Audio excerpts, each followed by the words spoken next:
আজ তোমাদের সাথে শেয়ার করব H6 পিরামিড কিভাবে করতে হয়। ফার্স্টেই আমাদেরকে জানতে হবে H6 পিরামিডটা কি। সেটা হচ্ছে H6 pyramid shows the distribution of a population by age and sex. It helps us understand the size, structure and potential growth of a population. ঠিক আছে, তার মানে কি বলেছে যে জনসংখ্যার আকার, গঠন এবং ভবিষ্যতের যে বৃদ্ধির সম্ভাবনা সেটা বুঝতে সাহায্য করে H6 পিরামিড। আজকে তোমাদেরকে যেটা দেখাবো, আমি পুরো অঙ্কটা কিন্তু করে নিয়েছি। এবার এইখানে যে স্কেলটা আছে স্কেলটাই তোমাদেরকে বের করতে হবে, আর যে ক্যালকুলেশন টেবিলটা কিন্তু দেওয়াই থাকবে। এরপরে কি করতে হবে, আমাদের একটা স্কেল নিয়ে ওখানে সব থেকে যেটা হাইয়েস্ট আছে, আমাদের সব থেকে হাইয়েস্ট কত আছে মেল ফিমেলে, হ্যাঁ অবশ্যই সিএমটা দেখতে হবে। হাইয়েস্ট কত আছে, হাইয়েস্ট আছে 3.92, তাহলে আমাকে 4 সেমি করে দুপাশেই নিতে হবে। ঠিক আছে, 4 সেমি করে, আর মাঝখানে 2 সেমির একটা গ্যাপ দিতে হবে, আর সেটা কিন্তু আমি তোমাদেরকে দেখিয়ে দিয়েছি। আর এজ গ্রুপটা কিন্তু আমাদের সবসময় সোজা হবে, আর নিচের যেটা হবে সেটা হচ্ছে আমাদের যে টোটালটা ছিল, লেন্থ যে ছিল ফিমেল পপুলেশন আর মেল পপুলেশনের যে মেন টোটালটা ছিল সেটা দেখে কিন্তু এখানে নিচের স্কেলটা আমরা ধরবো। ঠিক আছে, এইবার আমি কি করেছি তোমাদেরকে দেখিয়ে দিলাম। আমি দুটো মাপ দিয়ে নিয়েছি, এদিকে 4 সেমি আছে, এদিকে 4 সেমি আছে, আর সোজা কত সেমি আছে, সোজা কীভাবে বুঝবো সেটা হচ্ছে এজ গ্রুপ দেখে। এজ গ্রুপে কত আছে, 0 থেকে 14 থেকে 60 প্লাস পর্যন্ত, 1 2 3 4 5, টোটাল 5 সেমি। আচ্ছা, তাহলে টোটাল 5 সেমি হবে।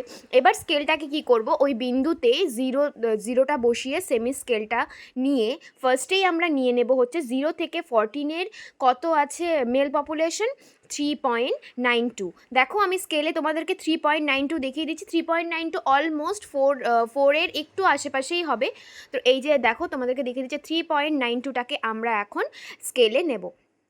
সেটা স্কেলে নেওয়ার জন্য আমাকে ফার্স্টে স্কেলটাকে তো তোমাদেরকে ধরাটা দেখিয়ে দিলাম, একদম ইজি একটা প্রসেসে তোমাদেরকে দেখিয়ে দিচ্ছি, একদম নর্মাল প্রসেস। এই জন্য আমি একটা ছোটো অঙ্ক বেছে নিয়েছি।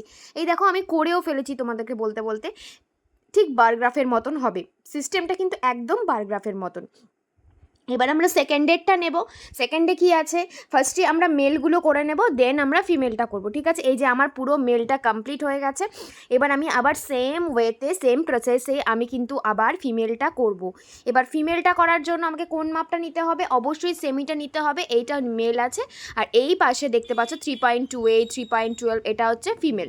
ঠিক আছে, এবার আমরা সবগুলো মাপ আস্তে আস্তে নেওয়া শুরু করি। সবসময় মনে রাখবে 60+ ওপরে হবে, 0 থেকে 14টা কিন্তু নিচে হবে। প্রথমে স্টার্টিংটা নিচের থেকে শুরু হবে, ওপরে গিয়ে হবে সর্বোচ্চ বয়স যেটা থাকে সেটা, একদম এটা কিন্তু সবসময় মাথায় রাখবে। আর অবশ্যই যখন মেল হবে সেক্ষেত্রে কিন্তু আমরা ব্লু কালার ইউজ করব, আর যখন ফিমেল হবে তখন আমরা পিঙ্ক কালার ইউজ করব। এটা কিন্তু মাস্ট, অবশ্যই কালার করতে হবে। আমি কিন্তু শেডিং করেছি, শেডিং করবে না, আমার কাছে যেহেতু অত টাইম ছিল না সেই জন্য আমি তোমাদের শেড করে বোঝানোর চেষ্টা করেছি, এই জন্য শেড করে দিয়েছি। আর আমি যেভাবে যে প্রসেসে লিখছি তোমরা কিন্তু ঠিক সেই প্রসেসেই লিখবে। আমি চেষ্টা করেছি খুব সহজ সরলভাবে তোমাদেরকে বোঝানোর।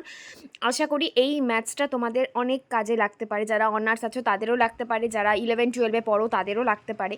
এবার তোমাকে সবসময় ভাবতে হবে যে বা পাশে সবসময় মেল হবে আর ডান পাশে সবসময় ফিমেল হবে, এটা মাথায় রাখবে। 0 থেকে 4 মানে 0 থেকে যেটা থাকবে সেটা নিচে হবে, আর 60+ মানে সব থেকে ওপরে হচ্ছে হাইয়েস্ট বয়সটা হবে।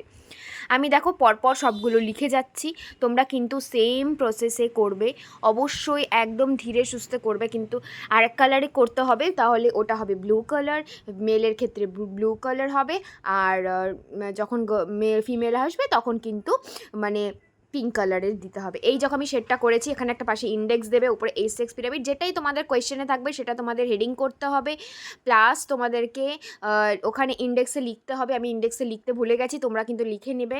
আর নিচে হরাইজন্টাল স্কেল অ্যান্ড ভার্টিক্যাল স্কেলটা লিখে পুরো ম্যাথসটা একদম কমপ্লিট হয়ে যাবে।